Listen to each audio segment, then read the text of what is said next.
ዮሴፍ የኖረበት የህይወቱ መነሻ ያያው ነው። ያያው ደግሞ ያየለትን ዮሴፍን አንስተን የፍሬ ዛፍ ነን ካለን ዮሴፍ የኖረውን ለመኖር አምን ማለት አለብን። ዮሴፍ ነዶ እያሰርን አየዋል። የኔ ነዶ ቀጥ ብላ ቆማ አየዋል። የናንተ ግን ለኔ ስትሰግድ አየዋል። ዮሴፍ ለዋጋ ደስተኛ ማይሆን ሰው ቢሆን ኖሮ የመጀመሪያ ቀን ነዶ እያሰረን የኔ ቀጥ ብላ ቆማ የናንተ እየሰገደች አየው ያለ ቀን ወንድሞቹ ያሳዩት ፊት አይደለም ሌላ ደግሞ ሊያይ ቀድሞ ያየውንም ይክድ ዘንድ በቂ ነው።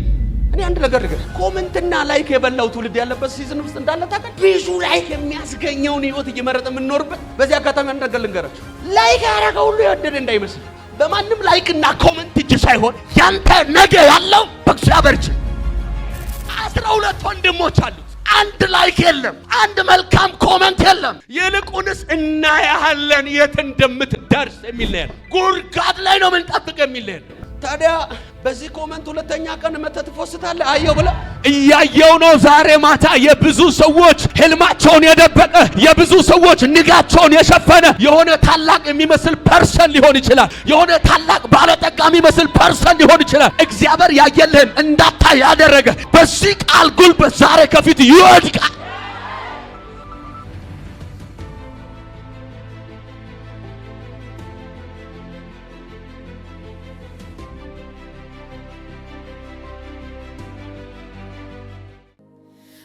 Fellowship TV, House of Holy Spirit, let your glory fall. Every time we hear it, Christ Fellowship TV. እንደ ቆመን የእግዚአብሔርን ቃል ዘፍጥረት ምዕራፍ 49 ከቁጥር 22 በጌታ ስም አነባለሁ። ዮሴፍ ትንሹ የፍሬ ዛፍ ነው፣ በምንጭ አጠገብም የሚያፈራ የፍሬ ዛፍ። አረጎች በቅጥር ላይ ያድጋሉ። ቀስተኞች አስቸገሩት፣ ነደፉትም፣ ተቃወሙትም። ነገር ግን ቀስቱ እንደጸና ቀረ፣ የእጆቹም ክንድ በያዕቆብ አምላክ እጅ በረታ። በዚያውም በጠባቂው በእስራኤል አምድ በአባቴ አምላክ እርሱም የሚረዳ ሁሉንም በሚችል አምላክ እርሱም የሚባርክ በሰማይ በረከት ከላይም በሚገኝ በጥልቅም በረከት ከታችም በሚሰራጭ በጡትና በማህፀን በረከት የአባት በረከቶች ጽኑዓን ከሆኑ ከተራሮች በረከቶች ይልቅ ኃያላን ናቸው። ዘላለማውያን ከሆኑ ከኮረብቶችም በረከቶች ይልቅ ኃያላን ናቸው። እነርሱም በዮሴፍ ራስ ላይ ይሆናሉ፣ በወንድሞቹ መካከል አለቃ በሆነው ራስ አናት ላይ ይላል። እስቲ ከኔ ጋር በሉ፣ በወንድሞቹ መካከል አለቃ በሆነው ራስ አናት ላይ ምንድነው የሚሆነው ካላችሁ፣ በረከት። አባት ሆይ በመካከላችን ስላለ ክብር ላንተ ይሆን። በዝማሬ ጊዜ እንዳስገረምከን እንዲሁ ደግሞ በቃል ያስገርመን። ሁሉ ለክብር ይሆን በኢየሱስ ስም አሜን።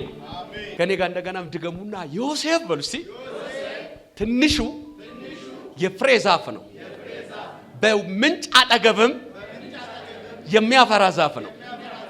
ዮሴፍ እኔ ነኝ።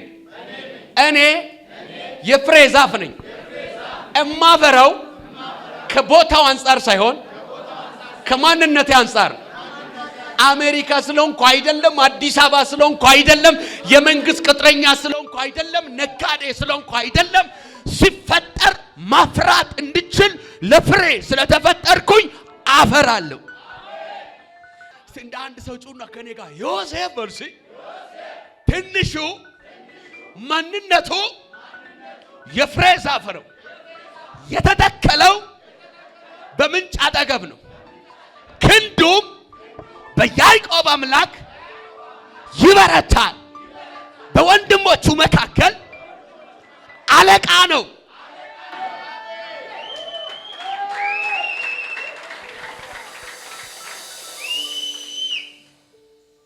ጌታ ይባረክ። የዛሬ ሳምንት በነበረን ጊዜ ዮሴፍ ትንሹ የፍሬ ዛፍ ነው ካልን በኋላ ስለ ፍሬ ምንድነው የሚለው ነገር ጥቂት አይተናል። ከተለያዩ እጽዋት አይነት ተነስተን ምሳሌ ስንቀበል እነ በቆሎ እና አዱንጋሬ እነዚህ የሚተከሉ ወይም ደግሞ የሚዘሩ ነገሮች ሁሉም ፍሬ በውስጡ ዘር አቃፊ ነው። የትኛውም አይነት የሚተከል ቢሆን ወይም ደግሞ የሚዘራ የዘር አይነቶች ወይም የእጽዋት አይነቶች ዳግም ራሳቸውን የሚያስቀጥሉበት የማንነታቸው ውጤት ያለው በፍሬ ውስጥ ነው። ለምሳሌ በቆሎ ስታዩት ሙሉ በዲያው አይደለም እንዲያፈራ የሚያደርገው ከውስጥ የሆነች ቢጫ ነገር አለች። ቦዲው ይፈርስና አፈር ውስጥ ያቺኛዋ ትንሽ ማንነት ግን ብዙ ሆኖ ማንነት የሚያስቀጥል ዘር ይዛ ትመጣለች። ወደ ሰው ልጅም ስንመጣ ደግሞ ከዘር ነው የሰው ልጅ የጉልበት ፍሬ የሚመጣው። እንዲሁም ደግሞ ስለ ስራ አንስተን ደግሞ ፍሬ የድካም ውጤት። ለምሳሌ ሰው ወር ሰርቶ በ30 የሚያገኘው ደሞዝ የድካሙ ፍሬ ነው። የሚነግደውም ሰው በንግዱ የሚያገኘው ውጤት የድካሙ ፍሬ ነው። ሰው እግዚአብሔር አምላክ የሰው ልጅ የፈጠረው እንዳፈራ ነው።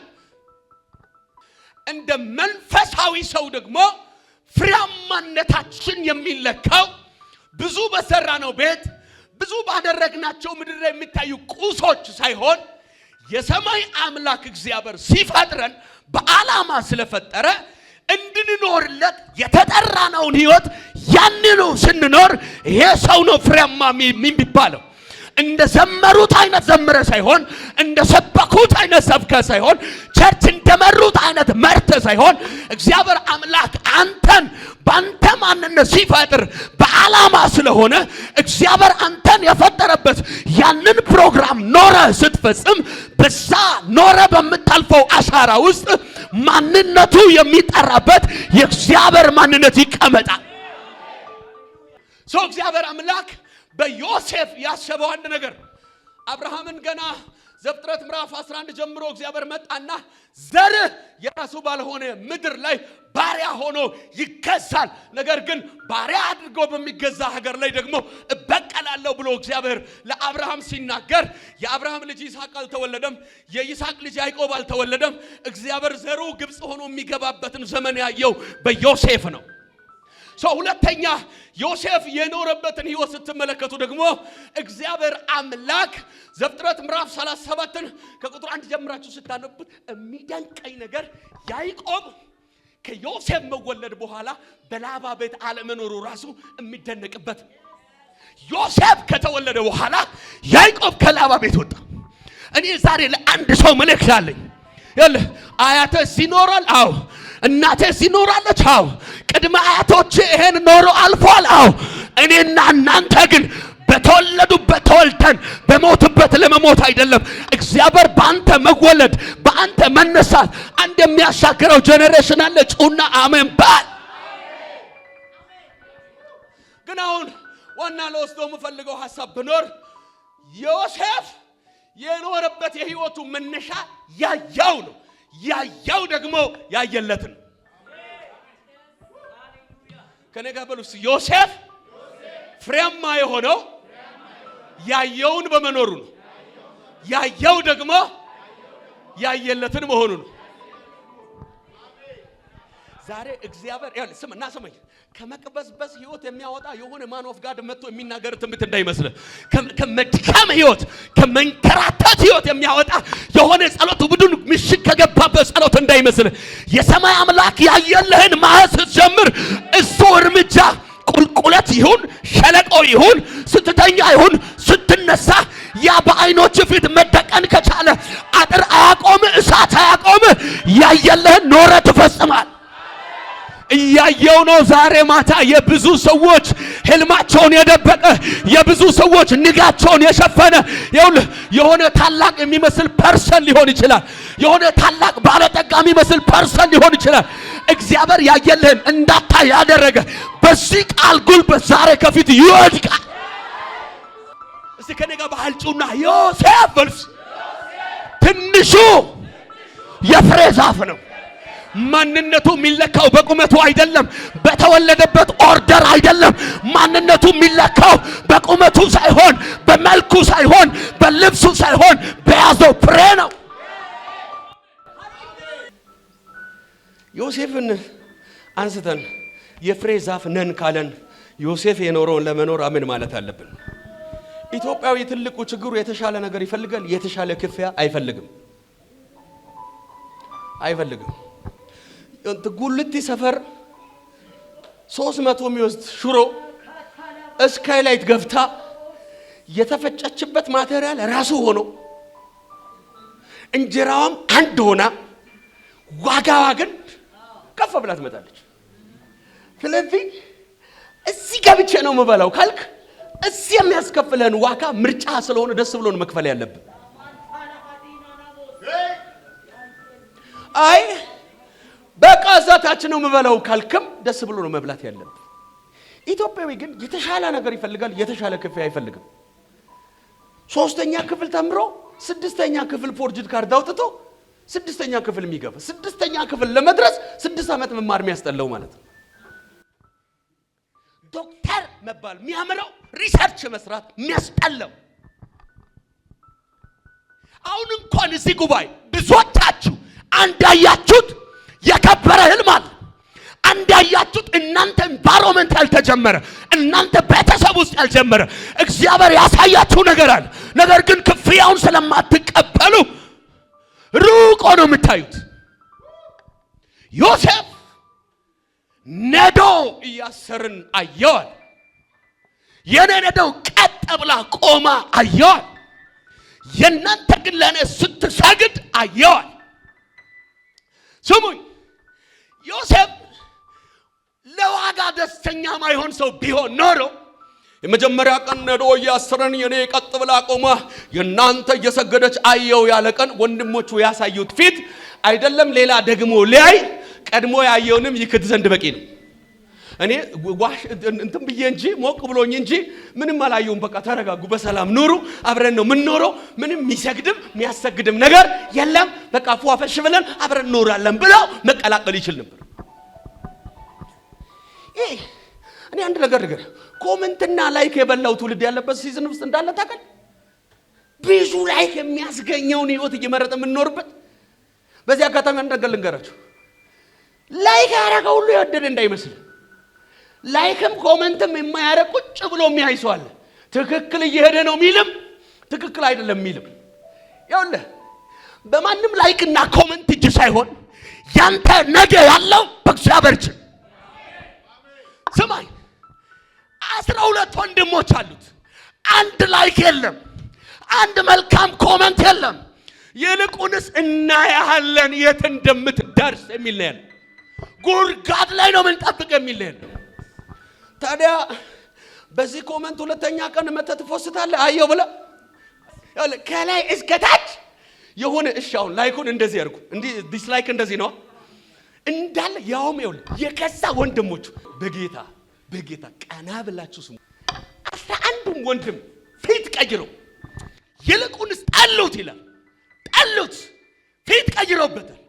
2ኛ ቀን መጥቶ ሻላባራ ሪላክስ አድርጎ ጨብጨባቸውን አይፈልግ፣ ይሁንም ሙቀታቸውን አይፈልግ። ኡራዛዛዛ ጋዳድ ቁጭ በል ይላል። ማማዬ ቁጭ በል 11ዱንም ኑ ያየሁትን ሳልነግራችሁ ከቤት መውጣት የለም ይላል ማለት ነው። ወይ ካንተ ማየት የት ይሻለናል? ያደርንበት ቤት አድረ፣ አው የተኛንበት አልጋ አድረ፣ አው የበላነው በልተ፣ አው እያየን አደርከው፣ አው እያየው አድረ። ናልንገር ይህንን የእግዚአብሔርን ቃል መስማት በቀለለው ትውልድ መካከል ነገውን በእግዚአብሔር መናጽር መቃኘት በደከመው ትውልድ መካከል እኔ ምድረ ኢትዮጵያ ላይ ይታየኛል። የቤቱን ውበትና ቅርጽ አስጠብቆ የሚቀጥል አንድ ጃይንት ትውልድ ሲመጣ እኔ ያለው የሚል ጮሆ አሜን ይባል። ያላችሁ አንደኛ አሜን ብሎ እንዳይቀበሉ ዮሴፍ የሚያወራው የዋሉበትን አይደለም። ላይክ ከፈለክ የዋሉበት ነው መዋል ያለብህ። ወጣ ያለ ነገር ይዘህ ከመጣ ይደብረዋል።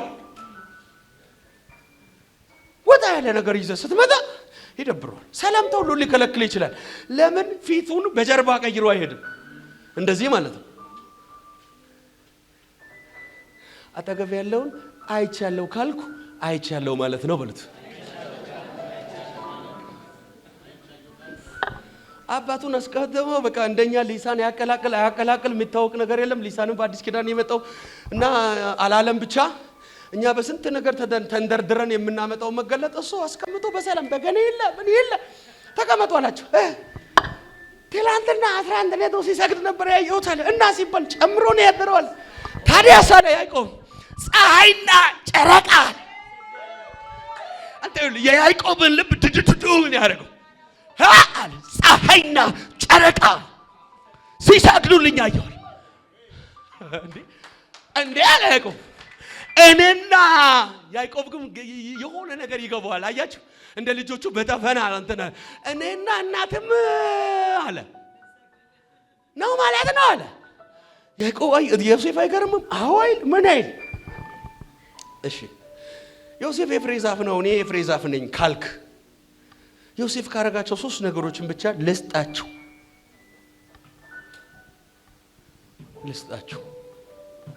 ሂሳቡን ካልከፈልክ በሉት የሚሰጥ ነገር የለም። የዳነው ራሱ ተከፍሎን አጠገብ ያለውን ያለ ክፍያ የሆነ ምንም ነገር የለም በሉት። የዘላለም ሕይወት ያገኘነው የኃጢአታችን ስርየት የተገኘው እኮ እግዚአብሔር ምሬ ያለው ብሎ ብቻ አይደለም፣ ዋጋ ተከፍሎ።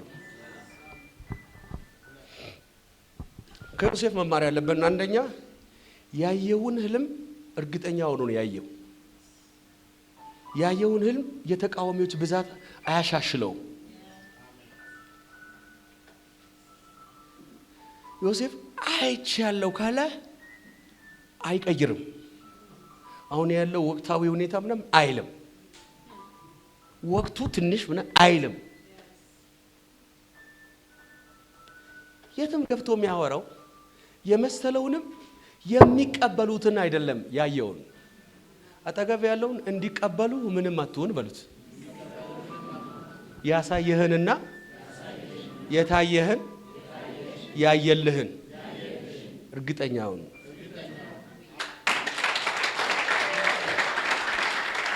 ለምሳሌ በቀላል አማርኛ ምን ማለት እንደሆነ ልንገራችሁ። ትንሽ ለቀቅል አድርጋችሁ አያበሉኛ። አንደኛ ክፍል ሳትማሪ የምታገቢው ዶክተር ነው ካለሽ ዝም ብለሽ ዶክተር ፈርመዋል። በቃ ኢየሱስ ጌታ ነው። የማታውቂውን ታማሚ ሁሉ ተሻለሽ ሰሞኑን እንዴት ነሽ እያልሽ ዶክተር ቼክ አረካት ካለ አለ ነው። ኢትዮጵያዊ ታውቃለህ፣ በተርነሪ ተምሮ እኮ አዲስ አበባ ስራ የሚፈልግ ዛሬው ጌታ ኢየሱስ እንደ ፌሮ እንዲጥምም ብላችሁ እግዚአብሔር ወደ እናንተ እንዲመጣ ከምትፈልጉበት ህይወት እናንተን ወደ ራሱ ሊመልሳችሁ። አሜን አሜን። ዮሴፍ አየው ካለ አየው እና ቶሎ 3 ነጥብ ስላልኩኝ እንደው ካለን ጊዜ አሁን ስለማየት በደንብ ከቀጠልን እግዚአብሔር ባየው እርግጠኛ ሳትሆን ያየልህን አይጀምርም። ይሄንማ ብትጽፉ ቆንጆ ነው። እግዚአብሔር ያየውን እርግጠኛ ሳትሆን ባንተ ላይ ያየውን አይጀምርም። ለዚህ ነው ኤርሚያስን ምን ታያለህ አለው። በአሕዛብ ነገስታት ላይ ሾሜያለሁ ቀብቻለሁ እንዲህ አድርጌያለሁ ብሎ ካለ ሾሜያል ኦሬዲ ፓስት አድርጌያለሁ ብሏል። ከዛ መጥቶ ግን አሁን ያየውልን የነገርኩህን ነው የምታየው ወይስ ሌላ ታያለህ ብሎ ዳግም መጥቶ ቼክ አደረገው። ምንድነው የምታየው? የለውዝ በትር አለ። አሁን ተግባባና እኔም ያወራውን እፈጽመው ዘንድ አለ። አንዳንዱ ቤት ላይ ኩንታል በኩንታል ነው ትንቢት ድቅቀኗል። ከዛ ትንቢቱን ሲሰማው ደክሞታል። ትንቢቱን እየሰማ ያስቀምጠዋል፣ ትንቢቱ ላይ አይቀመጥም። አጠገብ ያለውን ጨበጥና ትንቢቱን ተቀብለ ተቀመጥበት በሉት። በቃስ እዚህ ነው ያለኝ ቦታ። ወይኔ እነግርሃለሁ ዛሬ ምድር ብትነዋወጥ እግዚአብሔር ሐሳብ ማይቀይር ከሆነ ምድር ተገልብጦ በተቃራኒ ቢቆም ብቻህን ቆም ከእግዚአብሔር ሐሳብ ጋር። ፀሐይን ያለ ፕሮግራሙ አዛብቶለታል። ኢያሱ ካለው ጋር ሲቆም ወይኔ አልገባ። ኢያሱ ካለው ጋር እንዴት አድርጎ ነው የቆመው? ትበቀላላችሁ ብለህናል አለ እና ሲባል አልተበቀልንም ሰዓቱ ገና ነው አለ። ፀሐይ መጥለቆ አያዋጣኝም አለ። 3 ቀን ምሽግ አይደለም የገቡ እኛ እስክንበቀላቸው ድረስ ታዲያ ፀሐይ በገባውን ትቆማል። ይሄ የምኞት ማስፈጸሚያ ሳይሆን ያልከን ትበቀላላችሁ ነው። ሰማይ ካለው ቅንጣት ተቀንሶ ማይቀበሉ የእምነት አርበኞች በዚህ ቃል ይፈጠራል። አጠገብ ያለውን በመጣበት እንጂ አልቀንስም ብሎ ያዘው። በመጣበት እችን ቃል ልድገማት። አጠገብ ያለው ንካና በመጣበት ነው ብሉት። የመጣበት ደግሞ ማይቀንስ ማይጨምር ፊክስድ ዋጋ ነው። እና ቆይ ጨብጥና ፊቱን እያየ ዋጋዬ ፊክስድ ነው በሉት። ነገ የታወቀ ነው በሉት። እኔ የፍሬ ዛፍ ነኝ።